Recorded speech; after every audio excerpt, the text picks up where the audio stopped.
예수님께서 병자들을 고치시고 죽은 자를 살리시고 또 죄를 사하시는 활동을 하시면서 한창 활동을 하시던 때에 많은 무리들이 예수님께로 나왔습니다. 어느 날이었습니다. 예수님께서 그들에게 한 가지 알 듯 모를 듯한 비유의 말씀을 전해 주셨습니다. 씨를 뿌리는 자가 그 씨를 뿌리러 나가서 뿌릴새 더러는 길가에 떨어짐에 밟히며 공중의 새들이 먹어버렸고 더러는 바위 위에 떨어짐에 싹이 났다가 습기가 없으므로 말랐고 더러는 가시떨기 속에 떨어짐에 가시가 함께 자라서 기운을 막았고 더러는 좋은 땅에 떨어짐에 나서 100배의 결실을 하였느니라. 예수님께서는 여기까지 말씀을 하셨습니다. 이 말씀을 들었던 많은 사람들이 어떤 느낌이었을까? 농사 이야기를 하시는 것일까? 아니면 무슨 말씀을 하시려는 것일까? 이 말씀의 속뜻은 무엇일까? 궁금해하면서 아마 집으로 다들 돌아갔을 것입니다. 후에 궁금했던 제자들이 예수님께 따로 묻게 됩니다. 예수님, 이 비유의 말씀의 뜻이 무엇입니까? 라고 묻습니다. 그때 주님께서는 이 비유를 해석하는 매우 중요한 틀을 가르쳐 주셨습니다. 우선 씨는 하나님의 말씀이다 라고 가르쳐 주셨죠. 그리고 길가, 바위, 그리고 가시떨기, 좋은 땅은 4가지 종류의 땅으로서 하나님의 말씀을 듣는 그런 서로 다른 유형의 사람들이다 라는 사실을 우리에게 말씀해 주셨습니다. 오늘 본문 말씀에 이은 8장 9절부터 15절까지의 내용이 바로 그 내용입니다. 예수님께서 이렇듯 예수님의 비유를 자상하게 설명해 주시고 또 풀어 주셨기에 우리는 그 말씀의 의미를 조금 더 쉽게 알 수가 있었습니다. 그리고 우리는 이 비유의 말씀을 읽을 때마다 이 말씀대로 내가 100배의 결실을 내는 그와 같은 좋은 땅이 되어야 되겠다라고 하는 소원을 갖곤 합니다. 늘 우리의 마음속에 있는 하나의 로망과도 같은 것이겠습니다.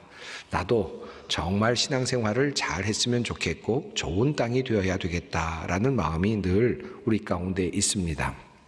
그렇다면 우리는 어떻게 좋은 땅이 될 수 있을까요? 우선 이런 질문이 앞섭니다. 좋은 땅은 내가 스스로 만들어낼 수 있는 땅인가? 아니면 운명적이고 생득적인 것일까? 라고 하는 질문이 먼저 생겨납니다.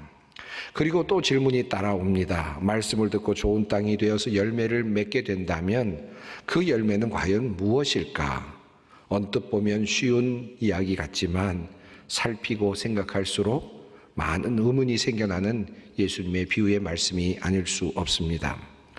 오늘 본문 말씀인 4가지 땅에 떨어진 씨 비유의 말씀은 우리 신앙인들이 경험하게 되는 믿음의 여정을 하나로 묶어서 보여주는 매우 가치 있는 그리고 매우 중요한 말씀이라고 할 수 있습니다. 이 말씀 속에는 매우 평범해 보이지만 이 말씀 속에는 어떠한 사람들이 신앙을 갖게 되는지 그리고 어떤 사람들이 신앙을 계속 유지하게 되는지 그리고 마침내 그 신앙을 가지고 어떤 열매를 얻게 되는지 그 신앙의 결과가 무엇인지를 우리에게 알려주는 그런 귀한 말씀입니다. 처음 믿게 되는 믿음의 출발에서부터 시작해서 믿음을 잃게 되는 위기에 대한 것들 그리고 그럼에도 불구하고 믿음을 지키는 일 그리고 마지막에 얻게 될 영광스러운 열매에 대한 이야기까지 이렇게 신앙인의 믿음의 여정을 한눈에 볼 수 있도록 말씀하고 계시는 말씀이 바로 오늘 이 비유의 말씀입니다. 내가 보다 좀 더 나은 신앙인이 되어야 하겠다라고 생각하고 계시는 분들, 정말 진짜 신앙인이 되었으면 좋겠다라고 생각하는 분들, 나의 삶이 좀 변화가 있었으면 좋겠고 하나님의 그 나라를 내가 충분히 경험하면서 기쁨으로 평화롭게 살아가는 참 신앙이 되어야 되겠다라고 생각하는 분들이 있다면 오늘 말씀을 주의 깊게 마음에 새겨 들으셨으면 좋겠습니다. 자, 다시 본문으로 돌아가서 우리가 꿈꾸는 좋은 땅에 대해서 한번 살펴보겠습니다. 좋은 땅이란 어떤 땅인가? 좋은 땅에 대해서 예수님께서 또 자상하게 설명을 이미 달아주셨습니다. 15절 말씀입니다. 좋은 땅에 있다는 것은 착하고 좋은 마음으로 말씀을 듣고 지키어 인내로 결실하는 자니라. 아주 짧은 말씀으로 되어 있지만 이 말씀 속에 매우 중요한 진리가 그리고 방법이 들어 있습니다. 이 말씀이 좋은 땅을 규정하는 데 매우 중요한 기준이 됩니다. 좋은 땅이란 어떤 땅이겠습니까? 한마디로 열매를 낼 수 있는 땅이라고 말씀하고 있습니다. 좋은 땅이란 씨앗에서 싹이 나오고 그리고 싹을 튼 다음에 그것이 나무가 되고 그리고 나무에서 열매가 열리게 되는 그와 같은 땅, 열매를 만들어낼 수 있는 땅, 그 땅이 바로 좋은 땅이라고 그렇게 규정을 하십니다. 그렇다면 어떻게 열매를 맺을 수 있을까요? 이 과정이 바로 15절 말씀 가운데 세 단계로 잘 나타나 있습니다. 원문은 세 개의 동사를 사용하면서 그 영적인 과정을 우리에게 잘 소개하고 있습니다. 첫 번째로는 말씀을 듣는 단계입니다. 두 번째로는 말씀을 지키는 단계입니다. 세 번째는 결실하는 단계입니다. 이 영적인 과정을 조금 더 깊이 살펴보겠습니다. 우선 첫 번째 단계입니다. 하나님의 말씀이 마치 씨앗처럼 그렇게 뿌려지는 단계, 그 말씀이 모든 사람들에게 전달이 되는 그와 같은 단계입니다. 복음이 선포됩니다. 그리고 많은 사람들이 그 복음의 소리를 듣게 되는 그런 단계입니다. 많은 사람들이 복음을 듣게 되는 그런 상황이 이제 시작이 되는 거죠. 바로 땅에, 모든 땅에 말씀의 씨앗이 뿌려지는 단계입니다.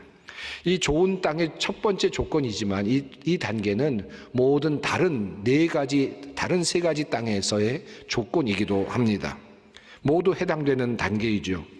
복음은 길가에도 떨어지고 그리고 바위 위에도 떨어지고 그리고 가시떨기에도 떨어집니다. 물론 좋은 땅에도 떨어집니다. 이 떨어진다, 그리고 이렇게 떨어지는 과정 속에서 이 본문 속에서 한 가지 중요한 단어가 하나 등장하는데 그것은 바로 듣다라고 하는 동사입니다. 헬라어로는 아코우오라고 하는 단어입니다. 듣다, 그리고 또 주의 깊게 듣는다라고 하는 뜻을 가지고 있는 동사입니다. 본문을 원어로 주의 깊게 읽어 나가다 보면 오늘 본문 말씀인 누가복음 8장에 이 듣는다라고 하는 아코우오라는 단어가 9번이나 반복적으로 등장하고 있다는 사실을 알게 됩니다. 그리고 이 단어가 의도적으로 사용이 되고 있다는 사실도 알 수 있습니다. 우선 예수님께서는 이 비유를 말씀하시면서 말씀하신 후에 마지막에 이런 말씀을 덧붙이셨죠. 들을 귀 있는 자는 들을지어다 라는 말씀을 하셨습니다.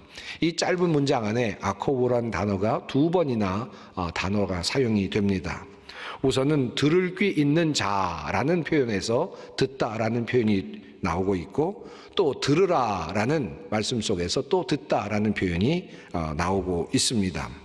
예수님께서는 이 비유를 말씀하시면서 비유를 들을 수 있는 사람이 있고 이 비유를 들을 수 없는 사람이 있다라고 그렇게 암시하고 계십니다.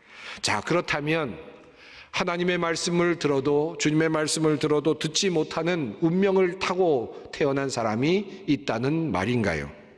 특별히 구원받도록 예정된 사람이 있고 또 예정되어서 구원받지 못하도록 그렇게 운명적으로 그렇게 되어 있는 사람이 있다는 말입니까? 어떤 사람은 말씀을 아무리 들어도 도저히 하나님의 나라를 알 수 없고 하나님의 말씀을 이해할 수 없을 것이다 라고 하는 그런 말씀일까요? 이런 오해를 풀기 위해서 주님은 이 비유의 말미에 등경 위에 둔 바로 등불에 대한 비유를 또 말씀하십니다. 그 비유에서 주님께서는 이런 말씀을 하시죠. 숨은 것이 결국은 모두 드러나게 될 것이고 감추인 것 중에서 나타나지 않을 것이 없다라는 말씀으로 역설적인 변증을 해 나가십니다. 다시 말씀하면 하나님께서는 우리 모든 사람들에게 말씀을 감추어 두시기는 하셨지만 그 감추어 둔 것이 영원히 드러나지 않기를 원하셔서 감추어 둔 것이 아니라는 말씀입니다. 결국은 드러나기를 원하시면서 감추어 두셨다. 결국은 발각될 것을 예상하시면서 감추어 두셨다라고 하는 말씀을 하시는 것입니다. 그러므로 주님께서는 이렇게 말씀합니다. 그러므로 너희가 어떻게 들을까 스스로 삼가라. 누구든지 있는 자는 받겠고 없는 자는 그 있는 줄로 아는 것까지도 빼앗기리라 하시니라. 바로 이 등잔 위에 둔 등불에 대한 비유를 말씀하신 후에 주님께서 마지막에 덧붙이신 말씀입니다. 여기에서도 아코우오라는 단어가 또 등장하고 있습니다. 주님께서 주시는 말씀은 이것입니다. 감추어진 것은 결국은 드러나기를 고대하고 있다. 다시 말해 하나님의 감추어진 말씀은 하나님께 의해서 영원히 감추어지지 않는다. 드러나기를 고대하면서 지금 그것을 발견할 사람을 찾고 있다라고 하는 말씀입니다. 나타나기를 고대하고 있다는 말씀입니다. 그러므로 중요한 것은 막혀 있다고 하는 그런 문제가 아니라, 그러므로 말씀을 듣는 사람이 말씀을 어떻게 듣느냐가 중요하다라고 하는 말씀을 하십니다. 그러므로 너희가 어떻게 들을까 스스로 삼가라. 주님께서는 말씀하십니다. 숨겨진 하나님의 말씀은 듣는 사람의 태도와 관련하여서 그리고 열릴 수도 있고 닫힐 수도 있다라고 하는 말씀입니다.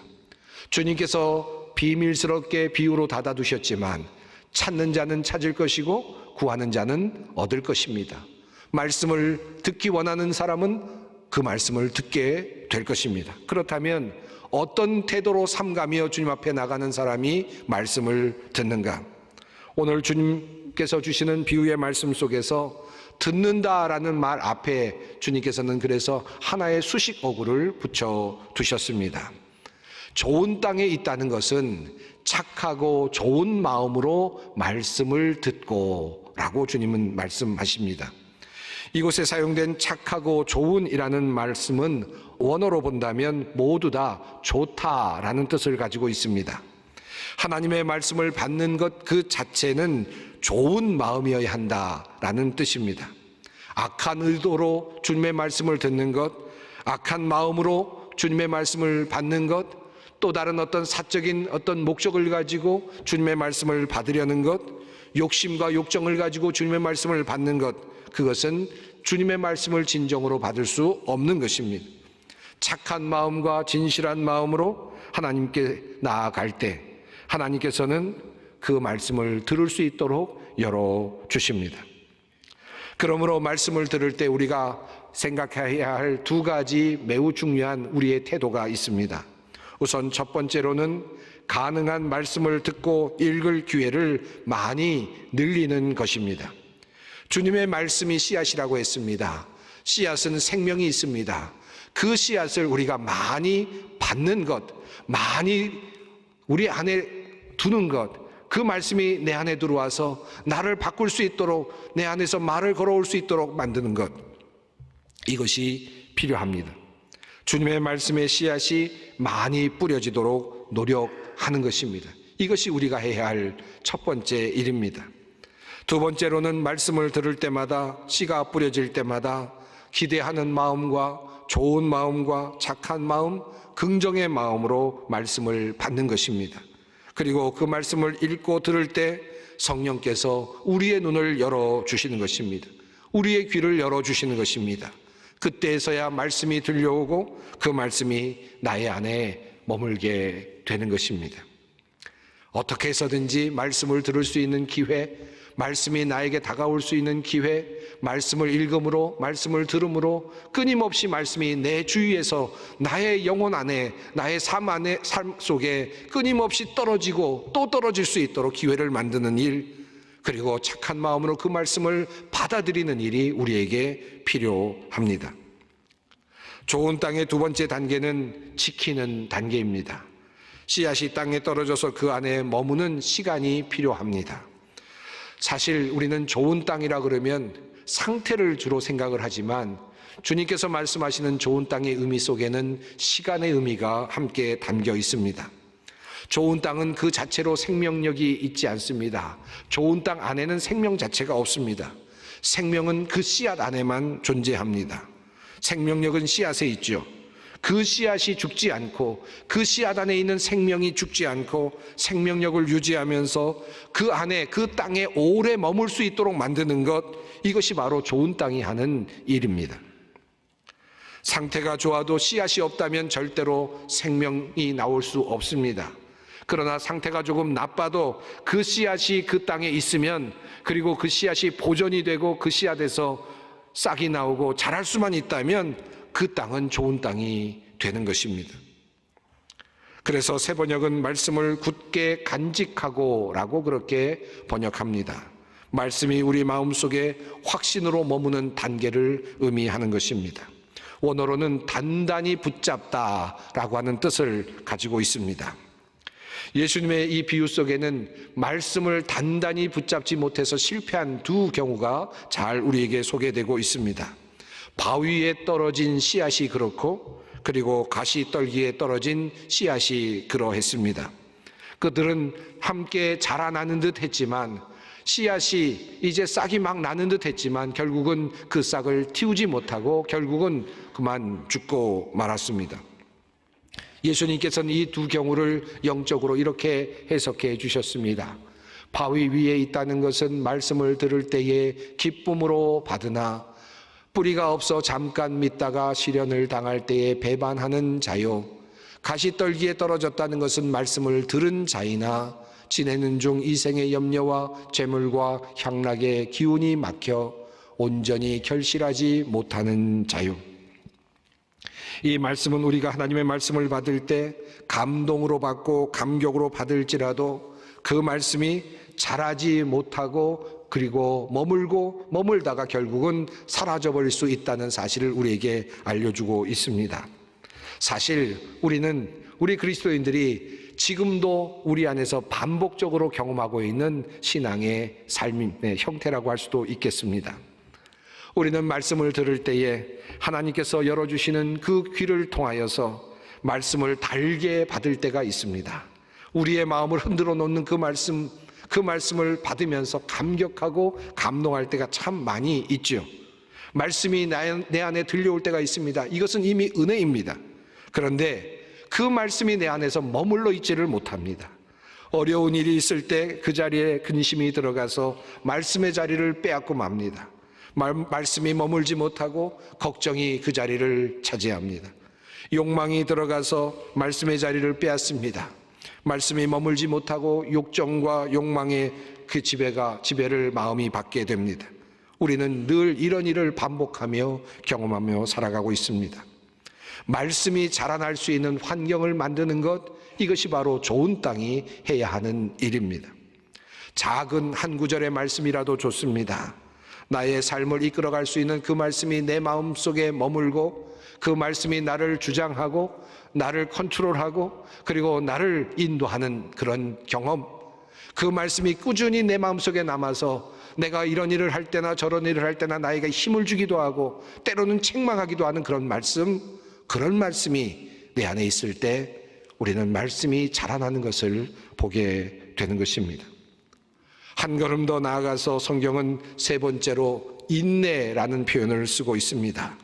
인내로 결실하는 단계를 말하고 있습니다. 휘포모네라는 단어가 사용이 됩니다. 인내가 필요하다는 뜻입니다. 때로는 광풍이 불고 바람이 불고 때로는 비가 내리죠. 때로는 눈이 내립니다. 우리의 영혼에 그와 같은 일들이 계속해서 일어납니다. 병충해가 땅과 나무를 갉아먹듯이 그와 같은 시간을 겪기도 합니다. 천둥과 번개가 치는 그런 시간을 거치기도 합니다. 낮도 있지만 밤도 있습니다. 땅속의 씨앗은 나무를 내고 나무는 열매를 냅니다. 그럼에도 불구하고 나무는 열매를 내지요. 환난과 시련을 견디고 욕심을 견뎌내고 세상의 염려를 견디고 유혹을 이겨내며 시간을 채워가는 단계, 이것이 과연 이 씨가 과연 생명이 있을까? 죽은 씨가 아닐까? 염려되고 또 염려되고 다시 파보고 싶을 만큼의 그 시간, 과연 이것을 믿어도 되는가? 이 땅이 이 씨앗을 품고 과연 희망을 가져도 되는가라고 생각되는 그 긴 시간을 거쳐야 한다는 말씀입니다. 인내, 오래 참음이 필요합니다. 말씀을 붙잡고 있는 시간입니다. 그러므로 좋은 땅은 말씀을 품고 인내하는 사람을 말합니다. 말씀에 싹이 나고 열매가 열릴 때까지 오래 참으며 말씀을 붙잡고 살아가는 사람, 환난을 당하든 기쁜 일이 있든 그 말씀 붙잡고 살아가는 사람이 바로 좋은 땅이 되는 것입니다. 바로 영혼을 얻게 되는 것입니다. 이 세상이 갖지 못한 참 생명의 열매가 열리게 되는 것입니다.